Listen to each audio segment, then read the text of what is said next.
오디세이아 11권 시작하겠습니다. 오디세우스와 그의 일행은 저승을 향한 항해를 시작했습니다. 배는 북쪽 오케아노스의 끝자락에 닿았고 키르케가 일러준 장소에 이를 때까지 걸었습니다. 오디세우스는 키르케가 알려준 대로 의식을 치르고 죽은 자들의 혼백을 불러내었습니다. 수많은 혼백이 구덩이 주위로 모여들자 겁에 질렸지만 칼로 피해 접근하지 못하게 하였죠. 맨 먼저 다가온 것은 동료 엘페노르의 혼백이었습니다. 그는 키르케의 섬을 떠나던 날 지붕에서 떨어져 죽었으나 시신을 묻어주지도 못하였죠. 엘페노르의 혼백은 오디세우스에게 부탁하였습니다. 이곳에서 일을 마치면 다시 키르케의 섬으로 돌아갈 것을 알고 있으니 자신을 위해 장례를 치러주고 무덤을 만들어달라고 하였죠. 오디세우스는 그의 청을 들어주겠다고 약속해 주었습니다. 그때 오디세우스는 어머니 안티클레이아의 혼백이 다가오는 것을 보았습니다. 그는 눈물이 났지만 어머니라도 먼저 피해 접근하지 못하게 하였죠. 다음으로 테이레시아스의 혼백이 나타났습니다. 그는 테베 출신의 맹인 예언가로 망자들 중 유일하게 예언 능력을 유지하는 인물이었죠. 그는 피를 마신 뒤 오디세우스에게 중요한 것들을 말해주었습니다. 먼저 오디세우스에게는 힘든 귀향길이 이미 정해져 있는데 이는 자기 아들을 눈멀게 만든 일로 포세이돈이 원한을 품었기 때문이다. 하지만 고생을 해도 결국 고향으로 돌아가게 될 것이다. 귀향길의 트리나키아 섬에서 헬리오스의 가축들을 보게 될 것인데 이것들을 해치지 않고 내버려 두어야 한다. 만약 가축들을 해친다면 배와 동료들을 모두 다 잃고 혼자만 비참하게 남의 배를 얻어 타고 돌아가게 될 것이다. 집에 가서도 아내에게 구원하는 오만불손한 자들로 고통받게 될 것인데 그대는 귀향하자마자 이 구원자들을 죽여 응징하게 될 것이다. 그 뒤에는 노한자루를 들고 바다를 전혀 모르고 소금친 음식은 먹지 않는 사람들에게 이를 때까지 계속 길을 가야 한다. 어떤 이가 그대가 어깨 위에 곡식을 까부르는 키를 메고 있다고 말을 붙여온다면 그것이 곧 목표한 것에 도착했다는 징표이다. 그러면 그곳의 땅의 노를 받고 포세이돈에게 수양, 숫소, 수태지 한 마리씩 제물로 바쳐라. 그리고 다시 집으로 돌아가 신들에게 헤카톤베를 바친다면 늙어 죽을 때까지 행복하게 살 수 있을 것이다. 테이레시아스는 이렇게 오디세우스의 운명과 대처할 바를 알려주고는 떠나갔습니다. 조금 지나자 어머니 안티클레이아가 다가와 피를 마셨습니다. 의식이 돌아온 그녀는 아들이 아직 집으로 가지 못하고 어찌 이곳까지 왔느냐며 안타까워하였죠. 오디세우스는 어머니가 어떻게 죽게 되었는지 그리고 이타카에 남아있는 아버지와 그의 아내, 아들의 소식을 물었습니다. 안티클레이아는 이타카의 소식을 알려주었죠. 페넬로페는 아직 제가하지 않고 충절을 지키고 있지만 눈물 속에서 괴로운 날들을 보내고 있으며 아들 텔레마코스는 훌륭한 젊은이로 자라는 중이라고 하였고 아버지 라에르테스는 시골에 머물며 아들이 돌아오기를 기다리고 있다고 알려주었습니다. 그녀 자신은 오디세우스가 트로이로 떠난 후 그리움에 지쳐 결국 죽고 말았다고 하였죠. 오디세우스는 눈물을 흘리며 어머니를 껴안으려 했지만 망자는 형체만 있고 육체가 없어 손에서 빠져나갈 뿐이었습니다. 그러는 동안 페르세포네가 보낸 여인들이 다가왔습니다. 오디세우스는 이들이 모두 한꺼번에 피를 마시지 않도록 하고 한 명씩 순서대로 마시게 하여 이야기를 들었습니다. 맨 먼저 만난 여인은 살모네우스의 딸 티로였습니다. 그녀는 애니페우스 강의 신에게 반하여 강가를 나가곤 하였습니다. 그런데 포세이돈이 애니페우스의 모습으로 나타나 강어기에서 그녀와 사랑을 나누었습니다. 사랑을 나눈 후 신은 그녀의 손을 잡으며 이렇게 말하였죠. 여인이여, 그대는 우리의 사랑을 기뻐하라. 한 해가 지나면 그대는 빼어난 아이들을 낳게 되리라. 불사신들의 포옹은 결코 헛되지 않은 법이다. 그러면 그대는 아이들을 잘 기르고 보살펴라. 그러나 지금은 집에 가서 참고 말하지 마라. 나는 대지를 흔드는 포세이돈이다. 티로는 펠리아스와 넬레우스 형제를 낳았습니다. 그녀는 다시 이오코스에 사는 삼촌인 크레테우스와 결혼하여 아이들을 낳았습니다. 아이손 페레스 아미타온이었죠. 다음으로 아스포스의 딸 안티오페가 다가왔습니다. 그녀는 사티로스의 모습을 한 제우스와 동침하여 암피온과 제토스를 낳았죠. 그들은 테베에 7문이 있는 성을 쌓았습니다. 다음으로는 암피트리온의 아내 알크메네가 다가왔습니다. 그녀는 제우스와 살을 섞어 헤라클레스를 낳았죠. 크레온의 딸 메가라도 만났습니다. 헤라클레스가 처음으로 아내로 삼은 여인이었죠. 에피카스테도 만났습니다. 아들 오이디푸스는 영문도 모른 채 아버지를 죽이고 어머니와 결혼하였고 이 일로 온갖 고통을 받았습니다. 에피카스테 역시 슬픔과 고통으로 밧줄에 자신을 매달았죠. 오디세우스는 또 클로리스도 만났습니다. 그녀는 오르코메노스를 다스리던 암피온의 막내딸이었는데 넬레우스가 수많은 구원 선물을 주고 그녀와 결혼하였습니다. 그녀는 네스토르, 크로미오스, 페리클리메노스 등의 빼어난 아들들과 딸 페로를 낳았습니다. 많은 이들이 페로에게 구원하였는데 넬레우스는 이피클로스의 솥대를 몰고 오는 자에게 딸을 주겠다고 하였습니다. 누구도 이 일을 엄두도 내지 못하였는데 오직 멜람푸스만이 그의 형제 비아스를 위해 솥대를 몰고 오겠다고 약속하였습니다. 멜람푸스와 비아스는 아미타온의 아들이죠.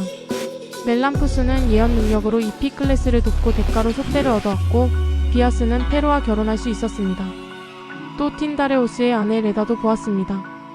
그녀는 제우스에게서 카스트로와 폴리데오케스를 낳았죠. 또 알로에우스의 아내 이피메데이아도 만났습니다. 그녀는 포세이돈과 살을 섞어 오토스와 에피알테스를 낳았습니다. 둘은 성인이 되기 전부터 거인으로 자라 올림포스의 신들을 위협하였고 하늘에 오를 수 있도록 산들을 겹쳐 쌓으려 하였습니다. 만약 성년까지 살았다면 그 일을 해내었을지도 모릅니다. 하지만 성인이 되기도 전에 아폴론에게 죽고 말았죠. 또 파이드라와 아리아드네도 보았고 프로크리스도 보았습니다. 그리고 마이라와 클리멘의 보물을 받고 남편을 판 가증스러운 에리필레도 보았죠. 오디세우스는 그 외에도 여러 여성 혼백들을 만났다고 파이아케스 사람들에게 말하였습니다. 그리고 시간이 흘러 이제 잠잘 시간이 되어가고 있다는 것과 그들이 자신을 호송해 주기로 한 약속을 상기시켰죠. 아레테는 손님을 더 머무르도록 하는 대신 여러 유적자들에게 그를 위한 선물을 더 내어주자고 권하였습니다. 알키노우스도 오디세우스에게 내일까지는 참고 더 머무르도록 청하였고 빼어난 선물들을 더 마련해주겠다고 하였죠. 오디세우스도 선물을 가득 들고 고향으로 돌아가는 것이 훨씬 이득이니 마다하지 않았습니다. 알키노우스는 함께 트로이로 갔다가 운명을 맞이한 전우들도 만났는지 물었습니다. 밤이 기니 이야기를 들을 수 있다면 새벽까지라도 버티겠다고 하였죠. 그러자 오디세우스가 저승에서의 일들을 다시 말하였습니다. 페르세포네가 여인들의 혼백을 흩어버리자 아가멤논의 혼백이 다가왔습니다. 아가멤논이 피를 마시자 금세 오디세우스를 알아보았고 소리내어 울며 눈물을 흘렸습니다.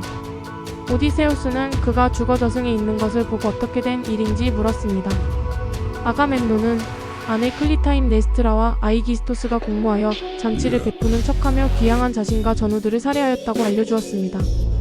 그러면서 오디세우스에게도 아내에게 너무 상냥하게 대해주거나 모든 것을 다 알려주지 말고 어떤 것은 숨기라고 하였고 고향에 돌아가더라도 흉계를 대비해 배를 몰래 대고 남들이 보지 못하게 하라고 충고하였습니다. 뒤이어 아킬레우스, 파트로클로스, 안틸로코스의 혼백들이 다가왔습니다. 저승에서도 셋이 친구로 어울려 지내나 봅니다. 아킬레우스의 혼백이 오디세우스를 알아보고 무슨 일을 벌일 생각으로 하데스의 집까지 오게 되었는지 물었습니다. 오디세우스가 대답하였습니다. 펠레우스의 아들 아킬레우스여, 아카이오 이족 가운데 가장 강력한 자여. 나는 테이레시아스에게 묻고자 왔소. 어찌해야 울퉁불퉁한 이타케에 닿을 수 있는지 그가 혹시 조언을 해줄 수 있을까 해서 말이오.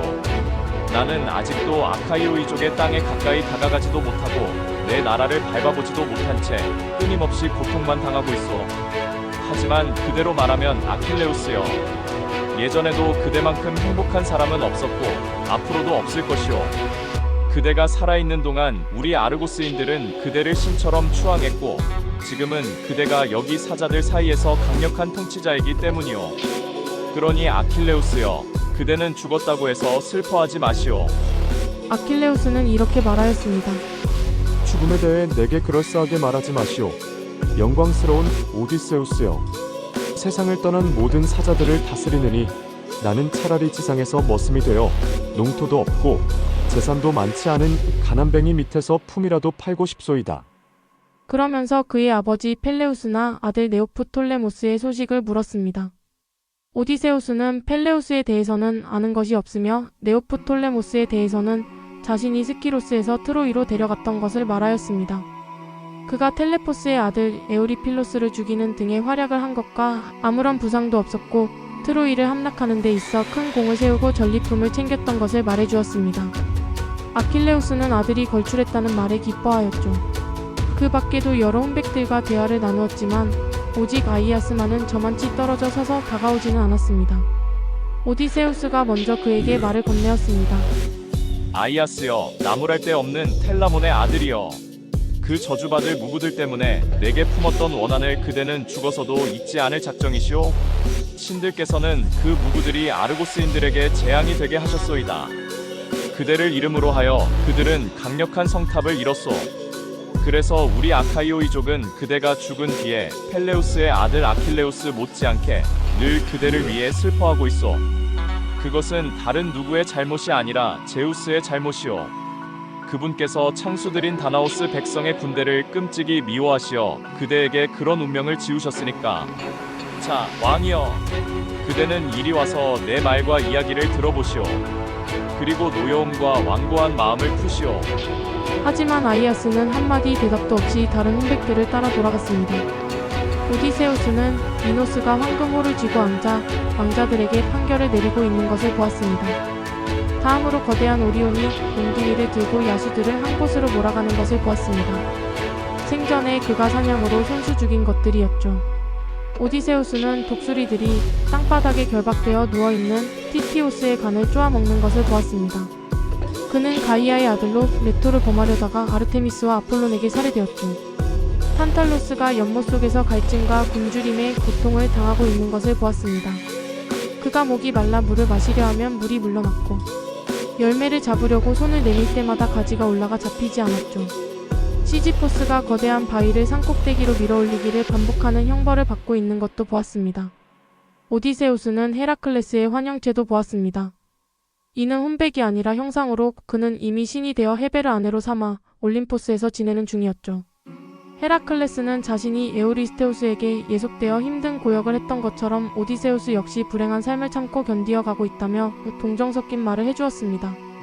오디세우스는 테세우스 같은 사람들도 만나보고 싶었지만 왕자들이 무시무시한 고함을 지르며 한꺼번에 몰려들자 겁에 질려 배로 물러났습니다. 곧장 배를 묶어놓았던 밧줄을 풀고 바다로 향했습니다. 저승으로의 여정은 끝이 났습니다. 오디세우스는 테이레시아스에게서 운명을 전해 들었고 어머니를 만나 가족들의 소식도 들었습니다.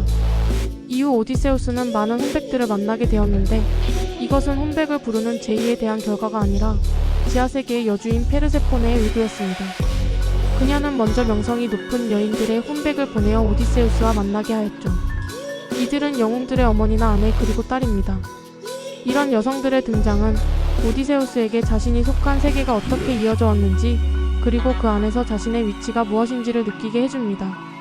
영웅들은 이 여인들에게서 태어나 성장하고 몰락해 사라지기를 반복하였죠. 페르세포네는 다음으로 전쟁을 함께한 과거의 동료들을 만나게 해주었습니다. 아가멤논과 아킬레우스에게서 대단했던 과거의 영광을 찾아볼 수 없었죠. 명예라는 것이 죽고 나면 아무것도 아니라는 것과 미천한 삶이라도 살아있는 것이 소중한 것임을 말해줍니다. 그 외에도 지하세계의 다양한 모습들과 형벌을 받고 있는 자들을 보여주었습니다. 이것은 사후에도 윤리적 질서가 존재함을 보여주며 사람들에게 도덕적 경계심을 갖도록 해줍니다. 마지막으로 정리하면 저승에서 오디세우스는 자신의 운명이 고난의 연속이라는 것을 예언가를 통해 알게 되었습니다. 미래가 가시 바뀌림을 알기에 귀향을 포기하고 어딘가 안주해버리는 선택을 할 수도 있지만 여러 혼백들과의 만남은 그가 귀향을 포기하지 않고 험난한 운명의 길을 헤쳐갈 수 있는 내적인 성장을 이루게 해줍니다. 이것이 페르세포네가 여러 혼백들을 차례대로 그와 만나게 해준 이유이죠.